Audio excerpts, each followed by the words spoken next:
The other thing that we know from research is that when people write down their aspirations, just by writing it down, they're 42% more likely to make it happen. But then the next piece is that by telling someone that you're going to do something, you're actually twice as likely to make it happen. And I think part of that is because the person that you tell has the potential to help you, to support you, to hold you accountable. And so, for that reason, this notion of throwing your hat over the wall, it always involves telling someone, which really helps us sort of just double down on the things that, we really want to make happen. So that's another, when sometimes people say, where do I start? I say, start there. Start there. What would you love to make happen? Where could you throw your hat over the wall? And this is an annual exercise. People do this every year.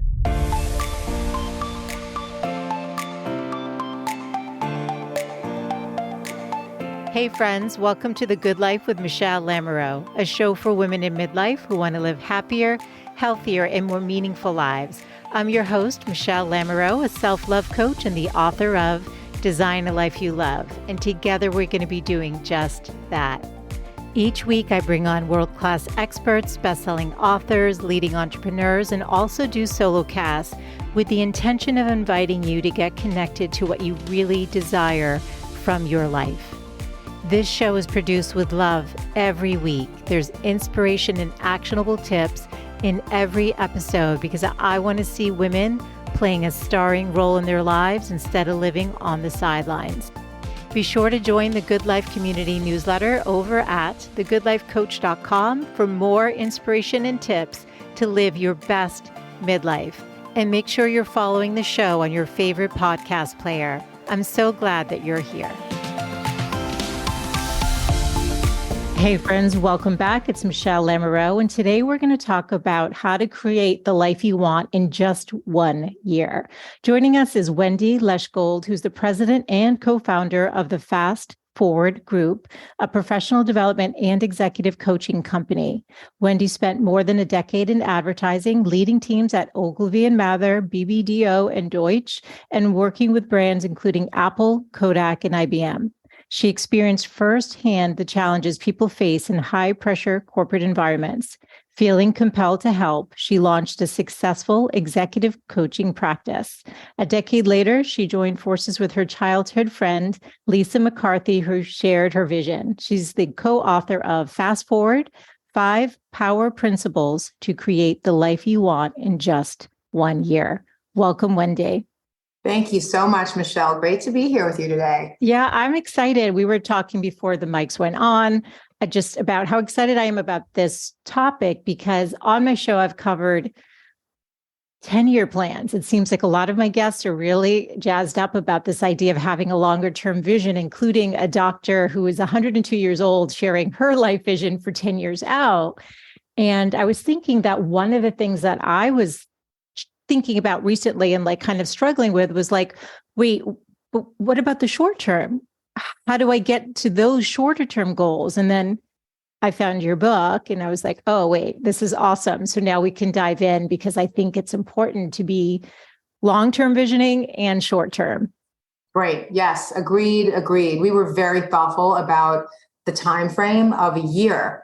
Because it's a completely different type of vision that you get when you're looking out a year versus when you're looking out 5 or 10 years, because you can be so much more specific and so much more vivid in how you describe it. Completely. And I am excited to get some of the tactical advice you can give us, because I think a lot of women are going to want to play with this and figure out how they can design their own successful year as they define it. But I thought it was fun how you teamed up with a childhood friend who I believe, if I read in your book, you met at camp, like sleepaway camp. How did that come about? Sleepaway camp has changed my life in so many ways, but I think that is the most dramatic way, is meeting Lisa. And when we were 10, we met in camp. We became very, close friends, always were. And then when we were in our 20s, we always talked and dreamed about one day maybe starting a business together. But at that time in our 20s, we did not know what that was going to look like. And we both sort of went on our parallel track, building our careers, building our families, and then came back together 11 years ago and really saw an opportunity to do something that was really meaningful. And that is when we decided to start the Fast Forward group. We both had, spent a lot of time in the corporate spaces. She was worked at big media companies. I was in big advertising agencies, and coaching with lots of executives from companies around the world. And we saw firsthand what people were challenged by. We saw that people felt like you just have to put your life on hold in order to achieve success. Like if you're going to climb the ladder, if you're going to make it, achieve your aspirations and dreams, you can't do everything. You can't, have, all the other stuff in your life. And I think a lot of people just felt like that's just what it takes to be successful. And we felt like there was another way, and we joined forces and put our heads together and launched Fast Forward. I love it. And you guys have coached over 100,000 people. Yeah. Like that. So I'm really impressed by that. I mean, I remember one of the things that I thought about through even my coach training was that like the majority of the coaches coming out aren't actually going to make a living coaching. Yeah. And you guys have more than done that. Can you tell us just a little bit? I'm just curious about you and your sort of trajectory. Yeah, no, for sure. Yeah, for sure. So, I had my own coaching practice before Lisa and I started the business, and I loved it. I loved being able to drive impact with individuals and help them to, achieve their potential in life. But I came to a crossroads in about late 2012 and said to myself, okay, this is great, but there's got to be a way to give people the same tools, the same system, but do it at scale and be able to give this to more people at a time. And so that's really what Fast Forward enabled us to do. So we came up with this approach that was deeply transformative, but also very simple and very actionable and very easy to be able to deliver to many people at a time. And that is why we've been able to work with so many people, and people have sort of adopted this system, and really, the results have been nothing short of inspirational, and it's been global, right? So it's not just, oh, this is really great for people in the United States, or this is really great for people in Europe. Really, the results have been, quite universal over time. And we've been blessed to have started with some really big, high-profile clients who have adopted this approach. And then we've sort of scaled from there. And the first client, and this was, remembering back in 2012, 2013, was Facebook. And they were, experiencing like rapid growth, rapid change. And they had all these people so excited to be working at Facebook. But the leader who hired us said, I'm just afraid people are going to not be able to keep up the pace. Like it's just, intense. And she felt like we really need this program that you guys have and that you're building. And so we came in and did that program with executives from around the world at Facebook, many thousands of them. And, the rest has been history, really. It's amazing. I think that's amazing. And did you primarily work with the C-suite, or was it accessible? Because you said executives. I mean, was it their leaders to then bring it to their teams, or you work directly with the teams too? When we first started, we were working with whole teams. So it was everyone from the leader of the team to the middle tier people of the team to the, people who were just sort of at the, beginning part of their career journey. Yeah. And it was all of them. And even to this day, we work with many, many different levels. Actually, we love working with C-suite because they can drive change throughout an organization. But as many of us know, and especially women, when you're in the middle of your career is when many people are experiencing the most challenge, because you're stretched so thin and trying to, make it. And I think our program, that's a sweet spot for us. I love that. And there were a lot of case studies, obviously, that showed people who were not at the C-suite, but I was just curious, if you started there, so it was always for everyone. Yeah, always for everyone. Yeah. But it does need to come top down, right? Because they're going to drive the culture. Yeah. I think in a perfect world, if you're working with an organization, you start at the top and then work your way, through the organization. But if we have a company come to us and say, the top people aren't ready yet, they're not they want this for others, we will start there and try to sort of go outwards from the center. And that's fine. That works too. Sure. Because they have Yeah. happier employees who Yeah. feel on track and like Yeah. with purpose and they know Yeah. where they're going. So there's so many things that I want to cover. I guess I'm curious though, when you do the program, do you pick like one area of like, let's say, because you said, it's hard to balance time. Like we're all in on the work, let's say, and everything else is like totally neglected. Yeah. Yeah. Can the year vision include multiple goals, or is it better to like laser focus? Yeah. So when we think about this notion of writing a vision, we ask people to zoom out into the future a year and imagine what their whole life could look like in a year. Mm-hmm. And the exercise that we have people do encompasses 7 questions. And the questions they really range from the specifically professional to questions about personal, specific personal outcomes that you want to produce in your life, which, by the way, most people put so much more rigor around planning and outcome and goal setting for their work life than they do for their personal life. I mean, for most people, it's like, okay, I have this whole plan for my career or my work, and then I'm just hoping for the best when it comes to the personal. So for many people, just putting intention around personal outcomes is game changing, because even things as simple as, scheduling doctor appointments and, going to, having dinner with your family or taking vacations, things like that. So has been so transformative for so many people. And then the other piece is the things that supersede both work or personal. So we ask the question in the exercise, what are you known for? And that's such a provocative question, because most of the time we are not thinking about what we'd love to be known for by the people in our life that we care about, by communities in our life that we care about. We're just kind of showing up how we show up and then just hoping it all works out. Yeah. But this exercise really gives us this, really, I think meaningful opportunity to be thoughtful about how we want to show up, even if it's different than how we're showing up today, right? Because, for many of us, we're going around telling people how busy we are, right? Yeah. We're going around our lives saying, oh, I'm exhausted. I'm so stressed out. I'm so busy. And if that's what you're telling people, guess what? That's how they're going to know you. Yeah. And, and it's just for most of us, it's really not how we'd want to be known.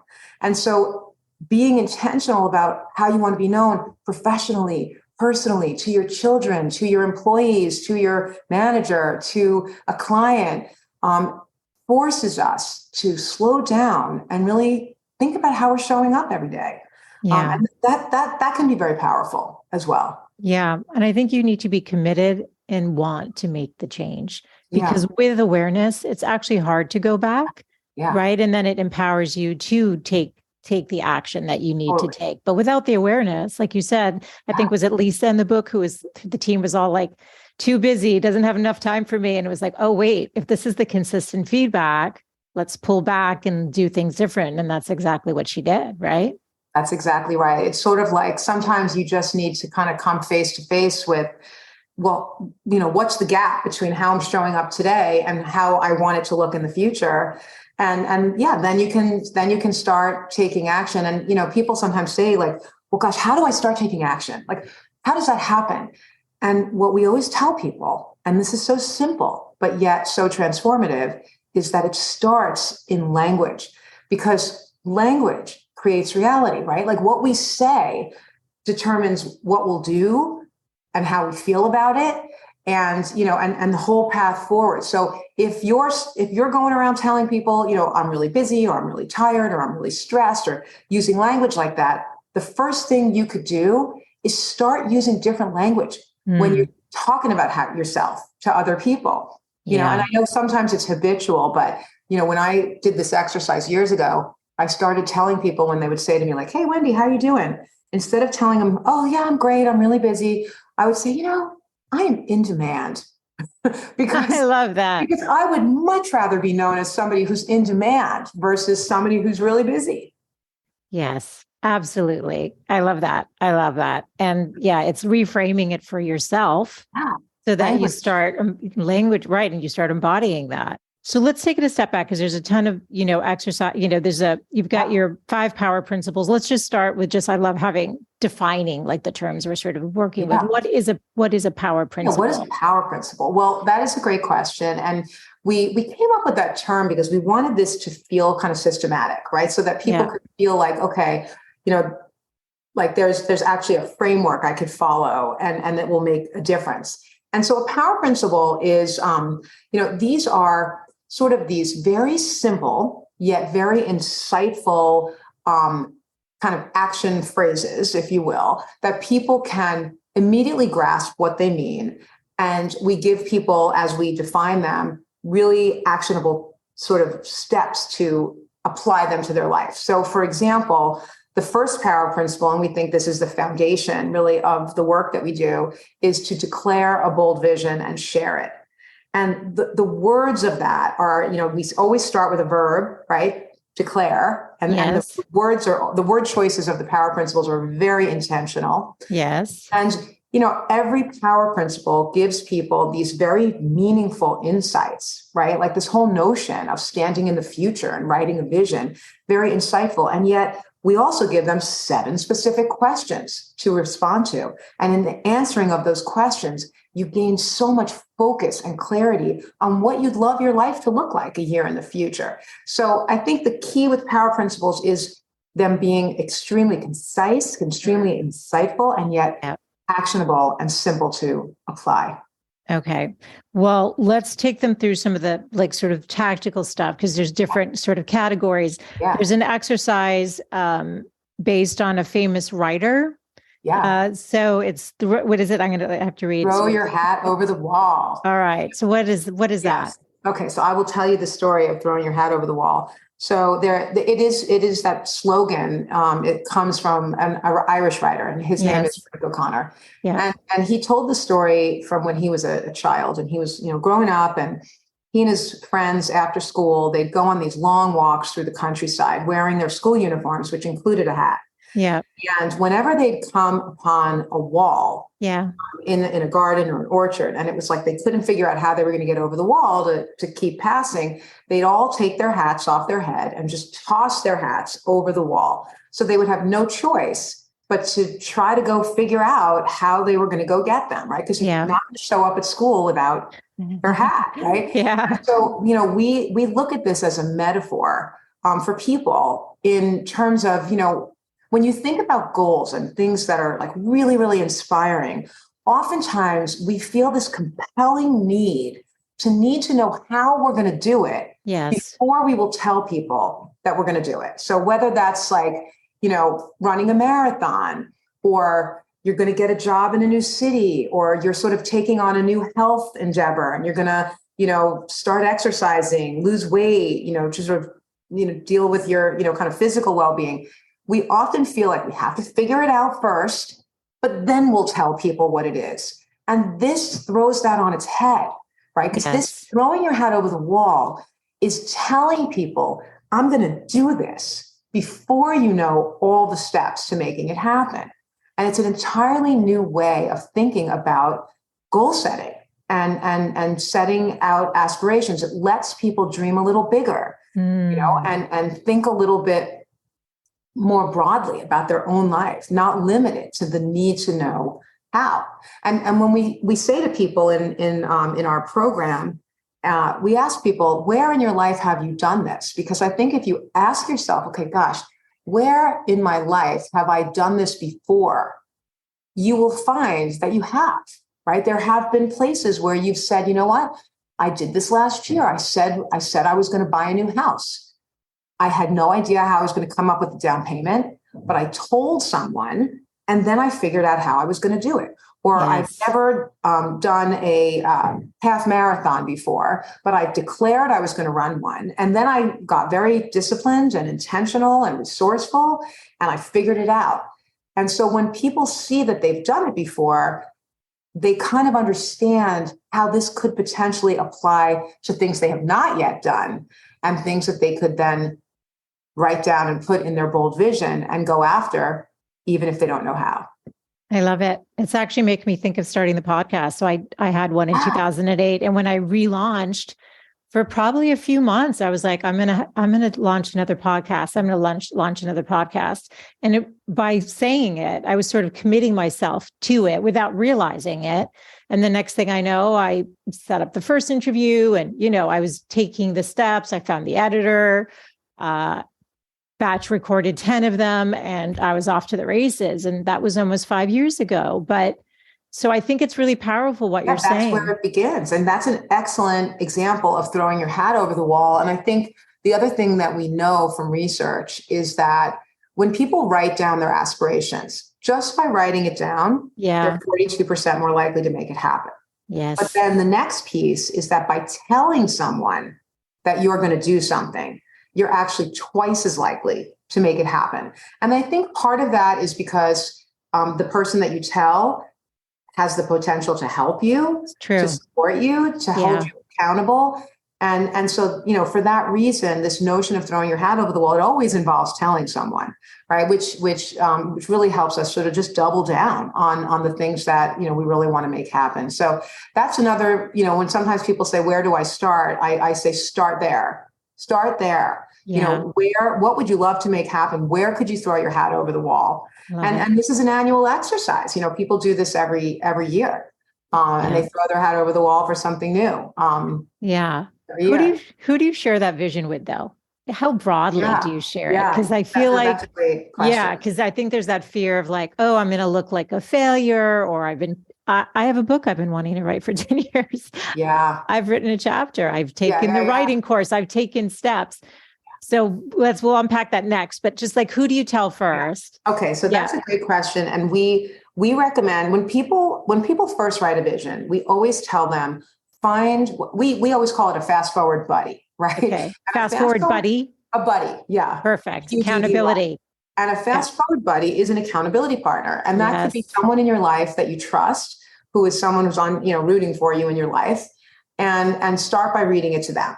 And that is a good first person to read your vision to. And, we always tell people, read it slowly, don't try to just claim it or qualify it, just read it. And share what at the end, maybe share what felt kind of bold about it, what feels uncomfortable, right? Because it's okay to feel uncomfortable, and it's okay to share that. Yes. And ask that person to hold you accountable and be somebody that you actually can check in with on it periodically. The next kind of frontier of sharing would be, if you work in an organization, is sharing it with your manager. And a lot of people say, what? Like, that's crazy.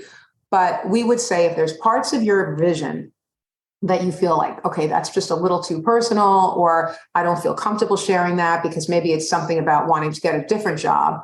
Okay, don't share that part, but share what you can share. Share what you can feel comfortable sharing, because your manager is somebody who can actually help you, particularly on the professional front, but sometimes even on the personal front, to make it happen.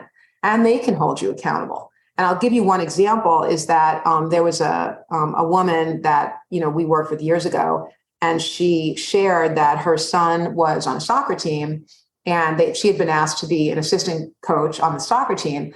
And she had previously been saying no to that because their team meeting was always at 4:30. Yeah. So she wasn't able to make it. And when she read her vision to her manager, he said, why are you not doing this? And she said, well, I can never get to the practice because the team meeting, and he moved the team meeting. Like, she just never thought to do that before. Yeah. And so that's just a, small example of how sharing your vision can start clearing out obstacles and get you closer to having, your dreams sort of become something that's actually reality. So your manager, and then obviously people in your life that really matter to you. If you're in a relationship, a significant other, a spouse, that's a really good person to share your vision with as well, because they're probably in it. Yes. Yeah. So those are the key. Those are the key people. Okay. It's not, the person you're meeting, in line at getting coffee. No, I'm joking a little bit, but you want to be selective about it, and thinking about who's going to keep you accountable, who's got maybe their goals. Maybe they have a marathon goal. They've been wanting to do one, and you've got you're transitioning to a new career or something, and you guys can just be that support system. And I know how and by the way, if you are somebody who is a leader in an organization where, maybe you're not at the very top, but you have people on your team, oftentimes people on your team, they're very, very interested in what your vision is because it affects them. So reading it to your team is another really great idea because, all of us say we want to be more strategic. People, we want to be more visionary. We want to be an inspirational leader. And this is that. This is an opportunity to motivate and inspire your team. Having a vision is a very galvanizing tool. Totally. To get people aligned behind a common purpose. I'm laughing as I'm remembering I used to take my team out every holiday season for a lunch. And I'd be like, what are the 3 things you want to accomplish in the next year? And I think half of them enjoyed doing it and the other half did not.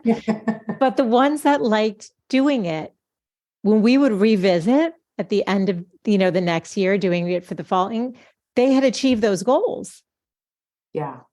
So I forgot about that, which is very funny. It's incredible. It's incredible. Yes. And actually, one of the things that I've heard from people, we've had so many people who have done this. And, one of the other power principle has to do with creating a plan to make it happen. Yes. Those people who write a vision and have a plan, I check in with them often. People, I maybe haven't seen them in 6 months or a year or sometimes later. And people always tell me, I wish I had gone bigger. And I kept a few things smaller, fearing that I might fail. It might not happen. I don't want to look foolish. I don't want to have egg on my face. And I kind of played maybe a little smaller. And I wish I had gone bigger because I accomplished everything I wrote down. I love it. And then some. And that gives many people the courage and the confidence to be able to go a little bigger the next year. So I think for those people who are saying, God, maybe I want to do this exercise, that would be the coaching is play big. Why? And if you fail, so what? You'll try again next year. Lisa and I had that we were going to write a book. That was in our vision for years. Okay. Years. Okay. That makes me feel better. Yes. For years that was in our vision. And every year it'd be like, okay, that didn't happen this year. And we would sort of reflect and say, is it still important to us? If it's still important, okay, we're going to put it in again next year. And then here we are. And now it's happened. So I think oftentimes the fear of failure is so profound for so many people. And that is alone the thing that gets in the way of us realizing our ambitions and dreams. There's a scientist named Daniel Kahneman. He's done a lot of studies on risk aversion. And he has this one thing that he studied, which is that people will do more to avoid failure than they will to achieve an equal gain, right? So what that means is you will do more to avoid losing $100 than you will to gain $100, which is, just so crazy. And yet that is part of what it is to be human. 100%. And, I think the women who listen to this show have the intention around exploring what they truly desire and wanting to, have a bold vision. But I think especially women in midlife might have aging parents they're dealing with or loss of a parent, kids going off. Maybe they're suddenly becoming empty nesters and like adjusting to all these changes. It's just a unique time. And I have friends, losing their jobs out of the blue, just not expecting that. So a lot of transition. So I think it's important because I think it's giving you a foundation and some grounding when you're thinking about like what could be next. So with that in mind, how does somebody like play with that? So, especially when their lives aren't always their own, even though I know you talk about it's the language we say and we have more control than we think. Yes. Yeah. There's two different, there were two questions in there. And I'm going to start with the first one, which is, people who are in the middle of their lives who are kind of pulled in a million directions. Like whether you're, you have young children or you have older parents that you have to take care of. One of the biggest blockers for many people and women in particular is time, is the feeling of time constraint and 100%. Just feeling like there just aren't enough hours in the day to be able to do what I need to do. And I think, sometimes people are just like running around being busy with a to-do list, just trying to like get it all done and then like pass out at the end of the day, right?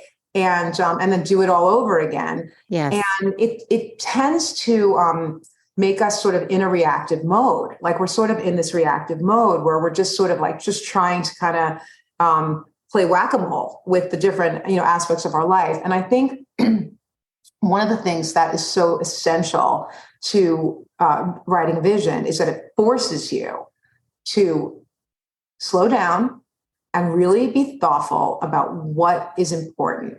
Where do I want to spend my time and energy this year? And by consequence, where do I not?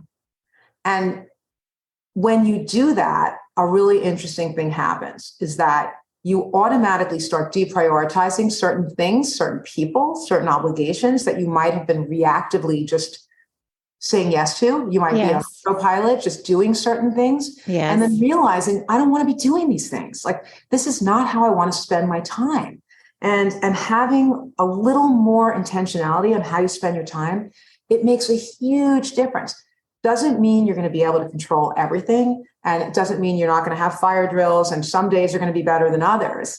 But if you keep on having something to keep coming back to, a North Star, you will find that you're spending more time doing the things that matter to you. And I'm going to give you an example of this that is from my own life that might, open some things up for some of the folks listening to this.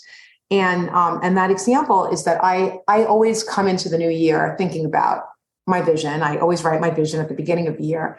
And this year, I decided that one of the things that I was going to put in my vision was that this was going to be a year where I really wanted to focus on being connected to people in my life. And, I think I had looked at the year, I kind of reflected on the previous year and realized I'd said no to so many people and things, sort of deprioritizing them, thinking I'm too busy for, to like meet somebody for coffee or mentor a young person or, help out a family member who might need something. And I just said to myself, that's what I want to be doing. Like, I want to be out there with people I care about. And I realized that because I just spent the time thinking about it. I want to, that's what's going to make me feel fulfilled and happy. So what I do doesn't mean I spend all my time doing that. I obviously have lots of other things to do. I'm running a business, writing a book. I have a family. I have 3 children. And, but every week I think about, how am I going to be more connected this week? What am I going to say yes to? And what am I going to say no to? And I feel that I've said yes to so many things I might have not said yes to. And I organized around it just by setting that intention and believing that it was possible. And so that is just a small example of really changing how you operate around time. Knowing and saying, I have exactly enough time for what I really care about. Doesn't mean you have time for everything, but you have time for what's really important to you. So I think, like, for people who are sort of struggling with the fog of busyness, really taking on a mindset that you do have time for what really matters to you and what are the things that maybe you could deprioritize. Yeah. Okay. And you said I asked 2 questions in there. Yes, so you mentioned people who are in transition. Yes. People who are sort of in a place in their life that, kind of like maybe they've just left a career that they were in for a long time. Yeah. They're kind of saying, well, what am I going to do next? How am I going to think about the future? Yes. And a lot of times one of the challenges is they think about all the things all the unknowns, right? I can't write a vision. I don't know what's going to happen in the future. I don't know what I want, right? I've heard that from so many people. And I always say to people, well, let's look at what you do know, right? So if you answer the question, what do you want to be known for? I love that. That is a question that people can answer, right? We all can answer that question. If you ask people to describe the quality of important relationships, and that is also a question that we ask people. Yeah. They can answer that. Who are the people that matter? And what would I love those relationships to look like a year out? And what do I want my outlook to look like? How do I want to, if you think about your outlook as like the lens through which you see the world, how do I want that to look? those are good places to start, even if you don't know everything, because what winds up happening is that by answering the questions that you do know, it sheds way more light on the unknowns and leads you closer to those answers as well. This is so good. I mean, I'm thinking about, I did the 10-year vision. I just had so many people just talking about this. And I was like, let's play, let's have some fun. And I took the time, like you said, to vision into that. But I would need to kind of revisit that to see if like it's on track. So if we're looking a year out, you just talked about checking in weekly. Are we also, you talked about like every 90 days, like, are we kind of doing check-ins along the way? Yeah. I just think some sort of structures, like, can so you talk about that? I think that's a great question. Like, people always say, okay, now I have my vision. Like, how do I use it? Like, how do I now what? become like, a day-to-day tool? Because what you don't want to do is write it, stick it in a drawer somewhere and have it collect dust. So we typically tell people to write it, share it, and read it I would say at least maybe once a month. Okay. You're reading it. Yes. And you're saying, how am I doing? Am I on track? Where do I need to press harder? Where have I completely fallen off the rails? And then the beauty of doing that is that you can get yourself back on track pretty easily. The other thing too is that you can reassess. Sometimes things change. And I was working with a group of people once and asking them to go back and read their vision. And some of them hadn't read it, and it had been like 6 months. And they went back and read it. And then somebody raised their hand and said, I went back and read this. I realized some of these things I've accomplished. I feel really proud of them. Some of them I haven't. And I know I need to reset and kind of double down. And then there's a few things in here that I just don't care about them anymore. And the beauty is that this is a tool for people to take ownership of their own life, and it's okay to change it. And I think that sometimes that feeling, a lot of times people feel like, oh, I better know for sure, this is going to be etched in stone, but it's not. I love it's it. Not etched in stone. Yeah. And I'm thinking about how you said you start in the new year, but somebody in theory could start anytime, right?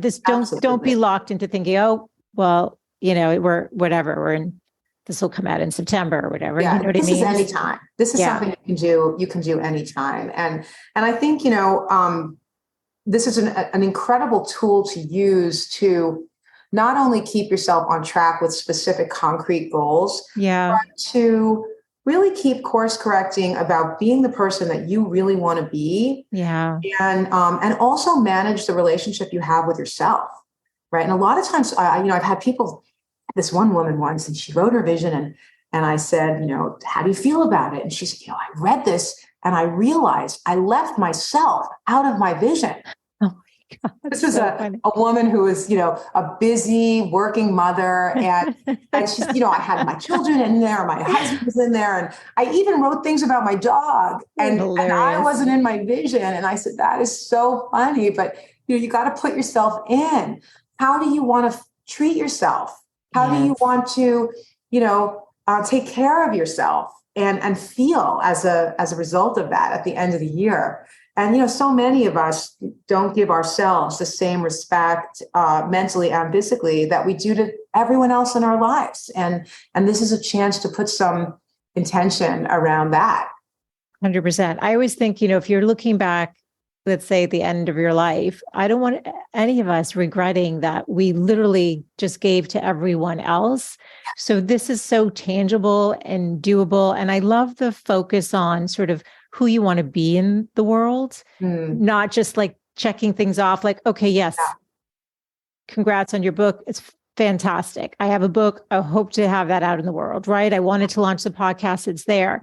But there's also what you talked about, wanting to be connected to the people you love. Like, it's so much more profound than just the achievements. Yes. The other piece that I think adds another layer of depth and also motivation for people is not only writing the what, but also the why.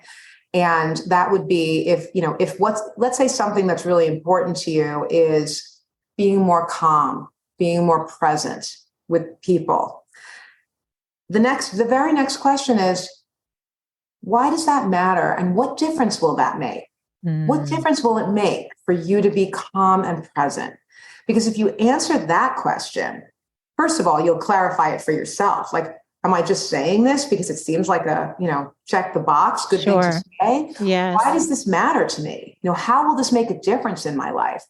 The same thing, even for the concrete goals, I would challenge people. If you're saying, I want to go to the gym and I want to get healthy and I want to sleep, what difference will that make?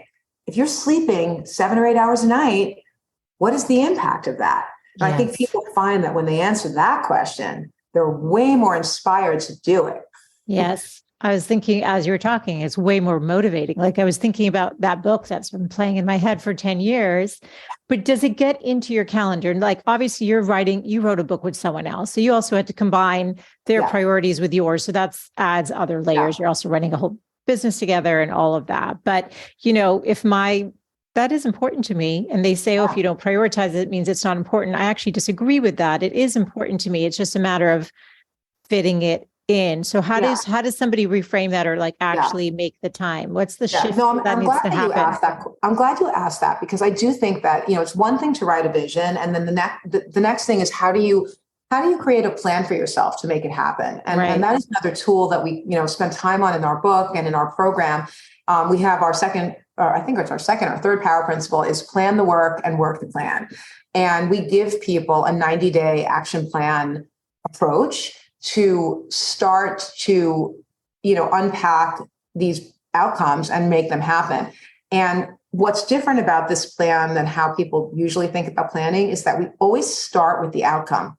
We start with the finish, right? It's not just like, well, what are all the different actions we should take? But it's sort of, okay, if the outcome is, at the end of the year, I will have written a book. Then you say to yourself, okay, what are 3 actions or practices that I could start taking now that are going to start getting me in that direction? Doesn't mean you're only going to take 3 actions, but you're going to do 3 at a time, right? Mm-hmm. And then you keep updating the dashboard. So, and sometimes people put actions that are not one action, but it's like 20 actions in one. We tell people, no, just 1 at a time. Yes. So the first thing might be, I am going to, talk to somebody who's written a book recently. Yeah. We're going to have, 3 conversations with recent new authors. And that would be an example of an action that you could take that you see that action on your dashboard and you say, I could do that. Yes. I have time for that. Yes.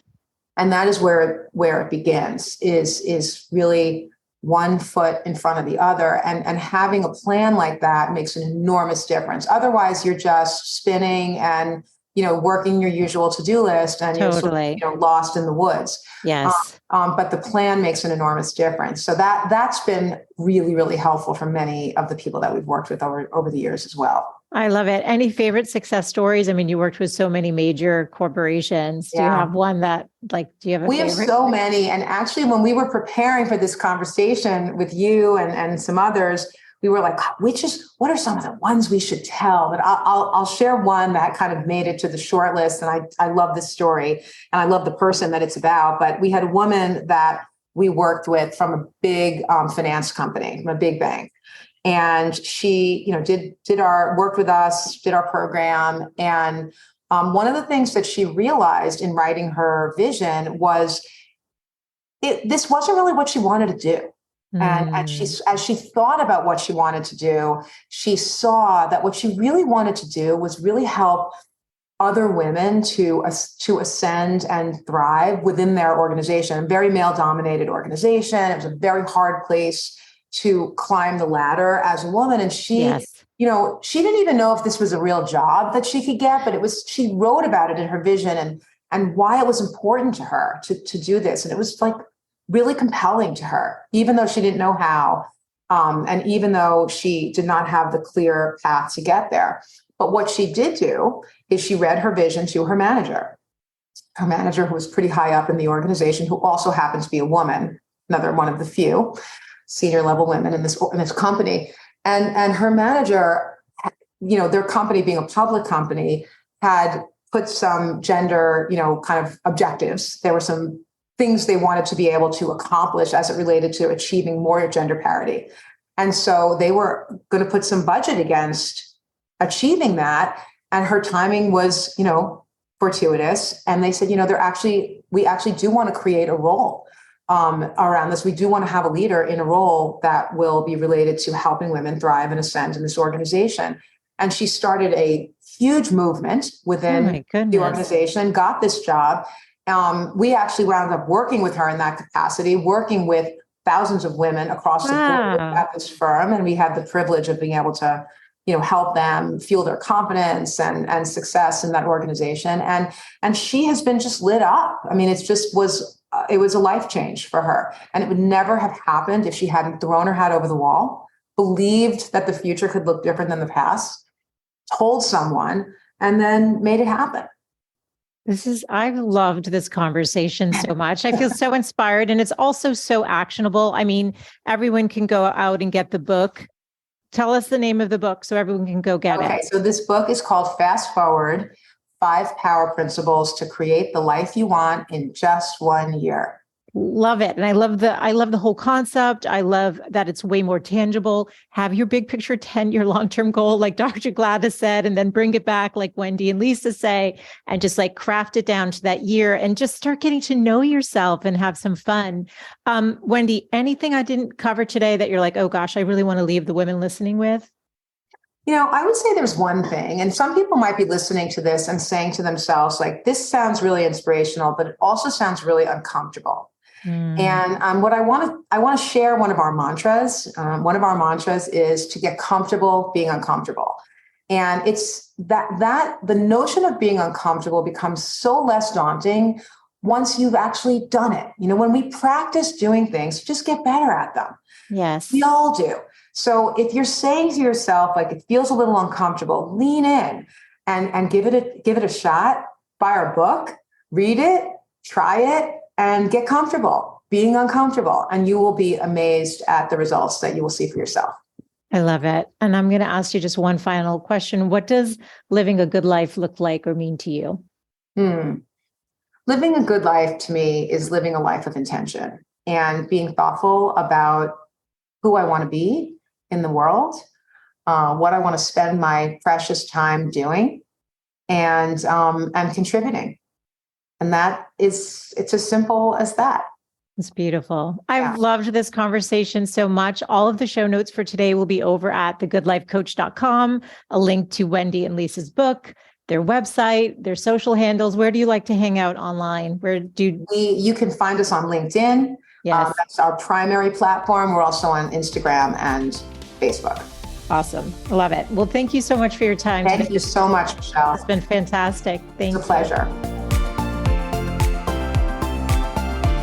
Thanks so much for tuning in today. I hope you gained some new information or inspiration for your life. That the essence of this show is to really wake up to what's possible for you, to reclaim your beautiful voice, and to really learn to love and prioritize yourself. So if you gained any value from any of the conversations you've tuned into, make sure to subscribe on your favorite podcast player. You can do that right now on your phone.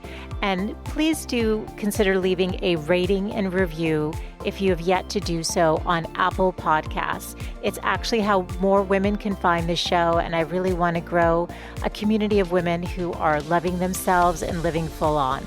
So thank you as always for tuning in. And I look forward to reconnecting with you next Wednesday. Bye for now.